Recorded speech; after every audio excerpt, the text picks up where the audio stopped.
Hi guys, welcome back to my channel. In this video, I will be talking about The Ballad of Songbirds and Snakes by Suzanne Collins. So this book is a bit of a prequel following a young Coriolanus Snow, the future President Snow, during a very pivotal summer in his life surrounding the events of the 10th Hunger Games. So the book gives some insights into his life and the philosophies that guide his rule later, and his love and loss of Lucy Gray, the District 12 tribute.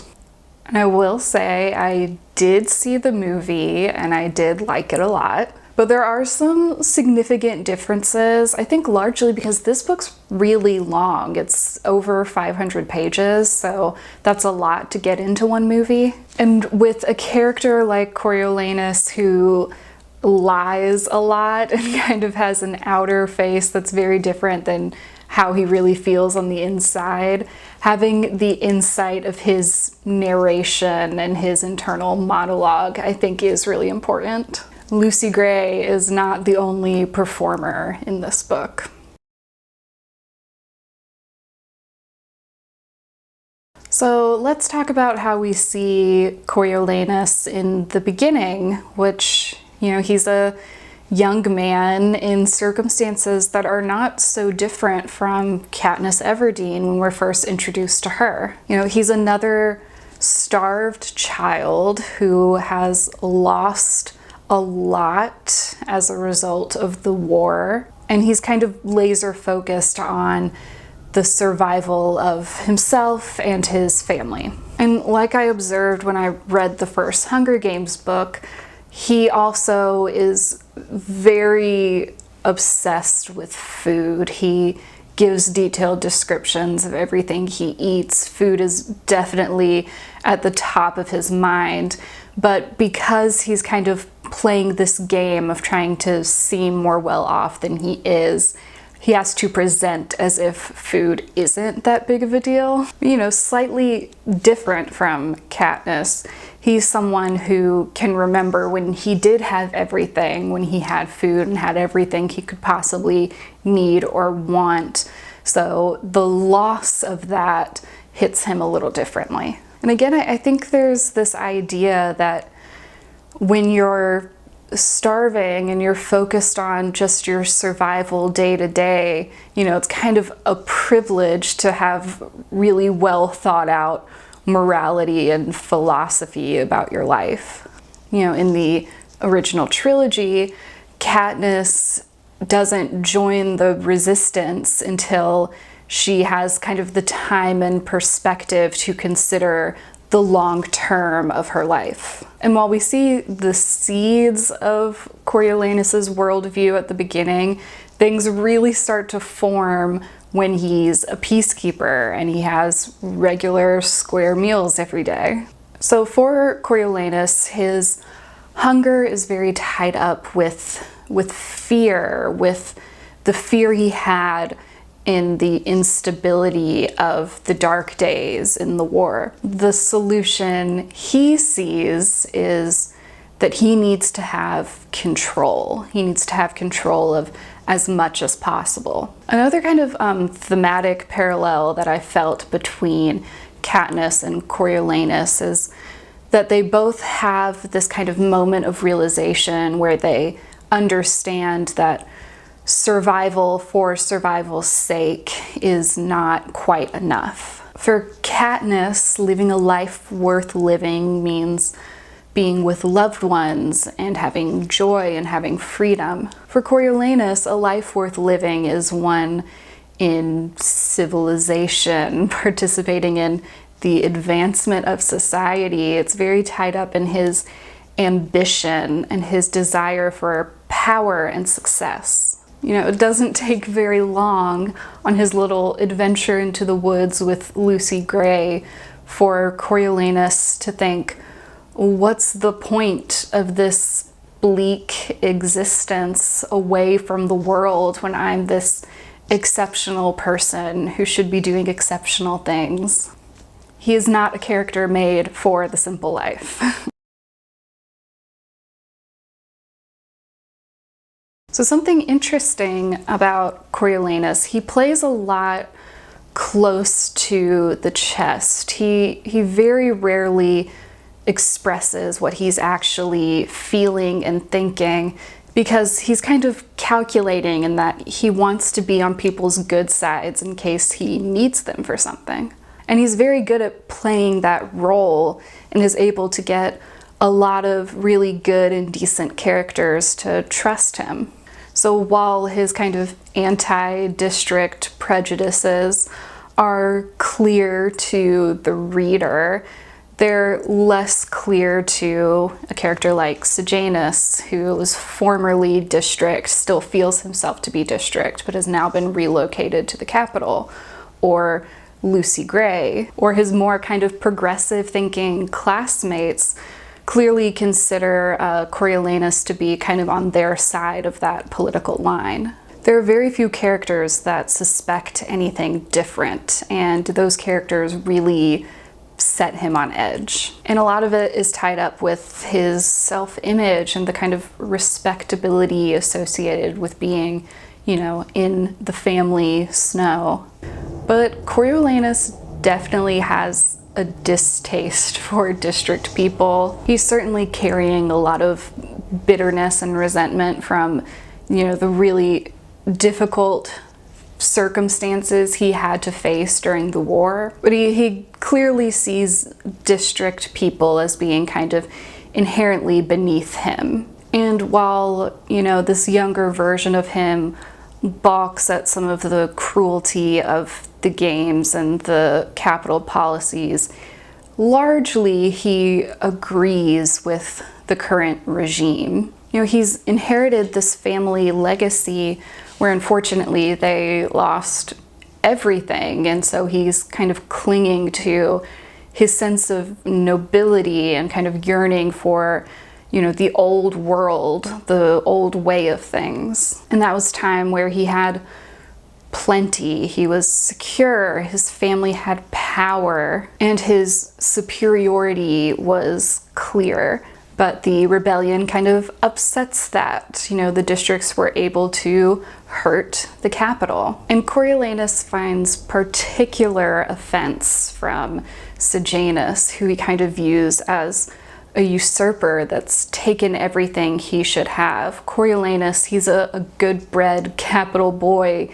He should have all the money and power and anything he could possibly want, not this district kid who doesn't even want it. So here's an early observation from Coriolanus about Sejanus. Sejanus had already usurped his position, his inheritance, his clothes, his candy, his sandwiches, and the privilege due a Snow. Now he was coming for his apartment, his spot at the university, his very future, and he had the gall to be resentful of his good fortune, to reject it, to consider it a punishment even. So Sejanus is like struggling with the moral piece of all of this, and Coriolanus is like, you have everything. You have all the privileges that I am rightly supposed to have. And that kind of entitlement certainly drives things. And he definitely has moments of respect for Sejanus. He sees kind of his boldness and his bravery and standing up for what he believes in. And he has some moments of camaraderie, especially later when they're peacekeepers together. But he always kind of sees Sejanus as this thorn in his side, this liability, this constant reminder that the world has changed and his position is precarious. And we never see him reciprocate the trust that Sejanus has for him. And I really think, you know, it's because he really looks down on him on some level. And I think looking down on him because he is essentially district is maybe the only way he can justify to himself what he does to him. And even with Lucy Gray, key piece of Coriolanus being able to love her at all is that he kind of convinces himself that she's not really district anyways, that she's Covey, that her people were travelers, that she just happened to get caught in District 12. To love her, he has to believe that she is something rather exceptional, because he couldn't possibly love someone who's just regular district. But that doesn't hold forever, the narrative he sells himself. When that kind of bubble of their trust breaks, it becomes easy pretty quickly for him to see Lucy Gray as one of them, part of the enemy. He has this seed in him that believes in their savagery and that they're a constant threat to the capital, and that the district populations need to be controlled at any cost. And that kind of seed within him is nurtured and grown by Dr. Gall. Dr. Gall's role in his life is very interesting. I think you're definitely left, when you finish this book, wondering what might have become of Coriolanus if it weren't for her. Perhaps he would have just ended up kind of a regular person, you know, smart member of the government on some level, secure and safe, but maybe not history making and maybe not a tyrant. And she's influencing his thinking and getting under his skin, even as he's actively afraid of her and trying to avoid her, and he can feel that her influence is kind of noxious. He can see where that kind of thinking is headed, and he steps back from that kind of cruelty and sort of pessimism about humanity initially. But he has no power in this dynamic, and she has so much power. And that seed of him that agrees gets stronger and stronger throughout the book. And when he loses everything and his future's so uncertain, it's not that hard for him to cling to Dr. Gall in his desperation to be this person that's going to pull him out. And, you know, he passes the point of really trying to be good and honorable because he's understanding that those things are not compatible with power and control. And that's kind of the point where he buys in fully with Dr. Gall. And, you know, a lot of the lessons learned from Dr. Gall over the summer are kind of underlying philosophies for President Snow. You know, the importance of control and keeping the districts kind of hobbled and weak emotionally and physically so that they don't have the resources to uprise again. We see him kind of realize that as a mentor in the games, he himself and the other capital children are kind of a piece in the game. And he doesn't want to be a piece, he wants to be a player like Dr. Gall. And we see this argument that Dr. Gall makes that humanity is inherently violent. That's kind of what the games are all about. And another question that I definitely felt after reading this book is, could Coriolanus have been redirected and saved from this path if another mentor had come in as a strong influence in Dean Highbottom? But that doesn't really happen because Dean Highbottom hates Coriolanus, in part because of his own personal history with Coriolanus's father. And also I think he sees something in Coriolanus. He sees like the beginning of that dangerous thing within him. He kind of sees through his charming exterior. But you wonder if he had approached him as a mentor instead of an enemy, if things could have been different. There's this part where Coriolanus gets kind of caught off guard by something Dean Highbottom says, and he laughs in an honest way and not kind of this performative way. And Dean Highbottom makes a kind of comment like, after all this time, I can't tell the rose from the rosebud, which I kind of interpreted as, you know, being kind of about Coriolanus and his father, but also just this idea that Coriolanus at this point is still quite young. He's still the rosebud, still malleable, still influenceable. That maybe there was this moment where it wasn't too late, when no one really intervened. Okay, so now let's talk about Lucy Gray Baird.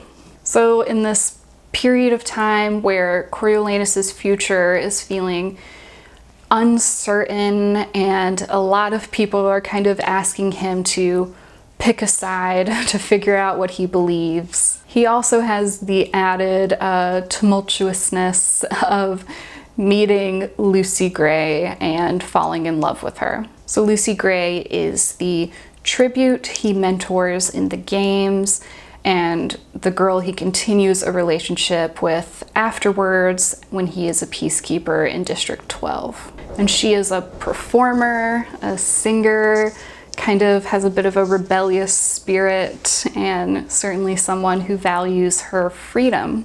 And I think as an adult reader of this book, it's clear that this is a first love, not a forever love, even independent of all of the circumstances and the violence and everything that ends this relationship. I mean, Coriolanus is rarely honest. You know, he is a performer himself, and he's often performing someone that he thinks Lucy Gray could love.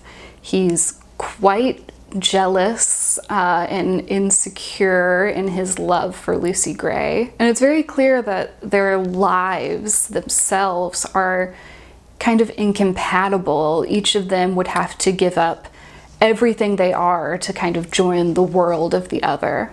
So even without the ending that they have, I don't know that this was a lasting relationship. You know, he has so much ambition. He could never be satisfied to kind of fade into obscurity with Lucy Gray. And likewise, this is a performer, somebody whose life and passion is on the stage.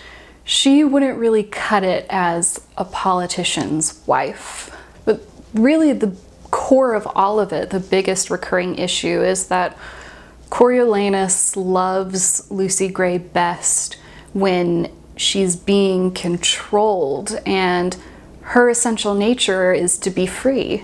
Kind of the way he thinks about Lucy Gray exposes kind of something very essential and broken in Coriolanus, maybe as a result of his trauma. But he just is always having these like crazy thoughts that he doesn't even register as crazy. So there's this part where he's fantasizing about his life with Lucy Gray after the games, and this kind of unrealistic fantasy that she will remain with him in the capital.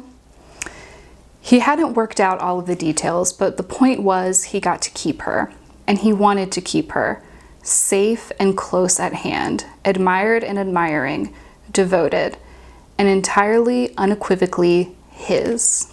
So, you know, even in sort of the height of his love for Lucy Gray, it's very much about ownership and keeping her close in a way that is clearly not entirely healthy. Another kind of crazy thought that he has: he felt trapped here on base while she could freely roam the night. In some ways, it had been better to have her locked up in the capital, where he always had a general idea of what she was doing. Like, it was better in his mind to literally have her in a cage at the zoo, because, you know, then she couldn't be talking to other boys or something. Like, he really sees Lucy Gray as belonging to him in some essential way. And I think that's kind of tied up in he's capital, she's district. He was the mentor, she was the tribute. So doesn't he own her in some way? And her having a life and a past and a consciousness that he is not involved in, that's a mystery to him. This is a perpetual issue. And it really connects to his ultimate downfall in the Hunger Games trilogy, that he can't control the thoughts and the feelings and the internal lives of people. Lucy Gray has like an unkillable spirit and a desire to be free, and she doesn't want to be a prisoner to the capital, and she doesn't want to be a prisoner to Coriolanus either. So let's talk about the mockingjays and the personal significance that this book solidifies of that bird for Coriolanus, maybe give some insight into what he was feeling during Katniss's revolution. So when he's in District 12, he learns all about the jabberjays and the mockingjays, how they've come to like populate the woods there. And he actually really kind of likes the jabberjays. They're sort of an example of like the excellence of the capital, this really remarkable technology that they were able to develop.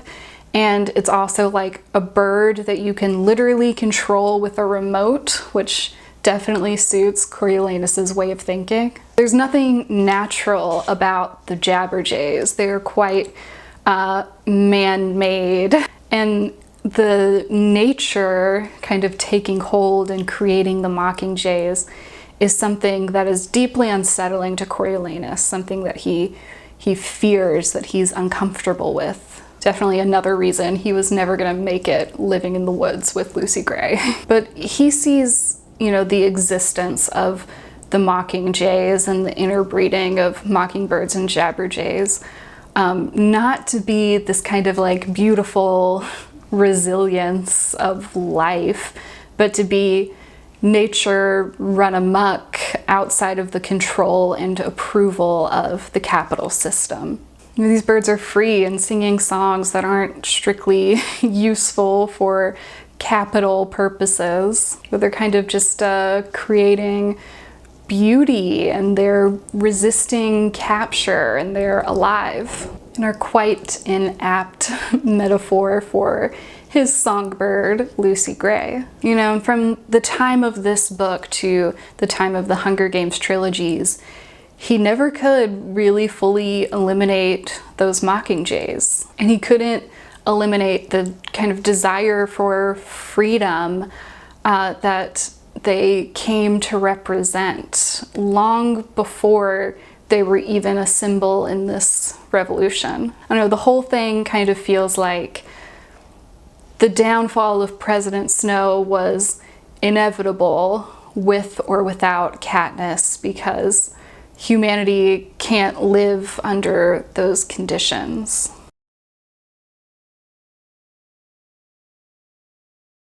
So there's this idea for Coriolanus, this theme that comes up of crossing the line or passing a point of no return morally. Like, at what point is Coriolanus beyond the influence of those who could save him or save him from what he would do to the world?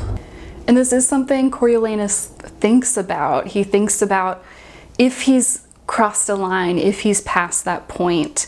But I think as the reader we can see that he is far past it long before he consciously understands that himself. You know, by the time he kind of really accepts on an emotional level the things he's done, those actions have already snowballed.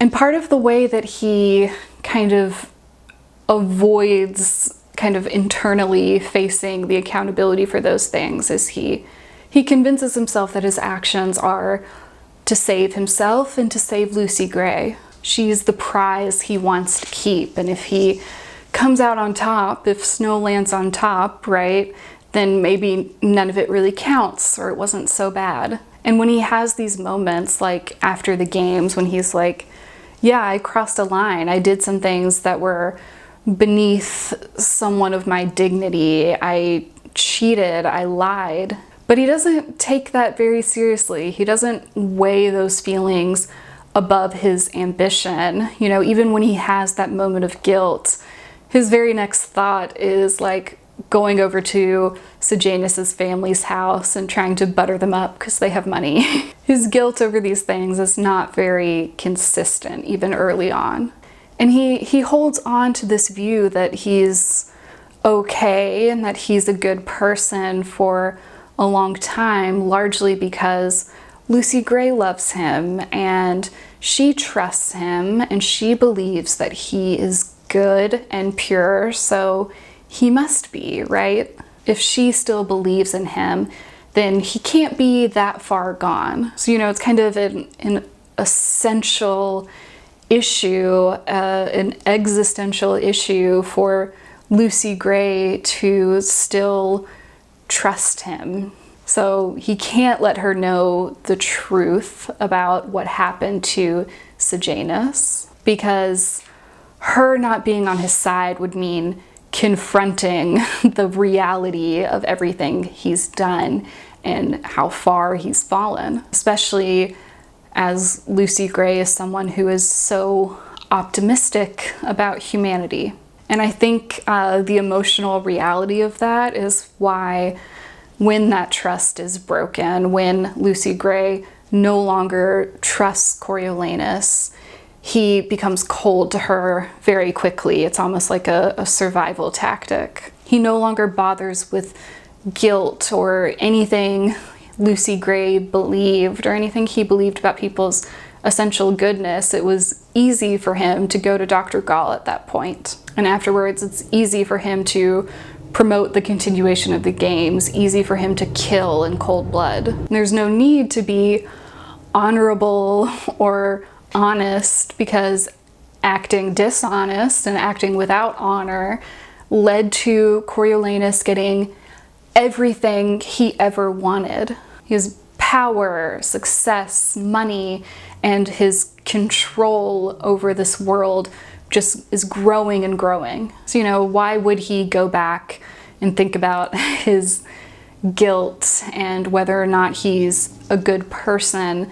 Because that never served him. He's never felt more secure. Okay, so it was really interesting to see a young President Snow, to kind of see how he was formed and how the games as we know them in the trilogy are formed, and really seeing this whole world from a very different perspective, from the head of a very different kid. Yeah, so, you know, if Suzanne Collins writes anything else Hunger Games, I will probably read it. She doesn't seem to be any hurry. She kind of writes things if she feels it's necessary, which I definitely appreciate, not like cash grabbing a successful series. I think that does help with like the trust that if she does write something else, it'll probably be good. But yeah, if you're a Hunger Games fan and you haven't read this one yet, it's a good time to get back into a Hunger Games phase, I think. And I had a lot of fun kind of revisiting this whole series. I think it's really good. It holds up really well. These are really good books for young people. Okay, that is all I have for this video. Thanks for watching. Bye.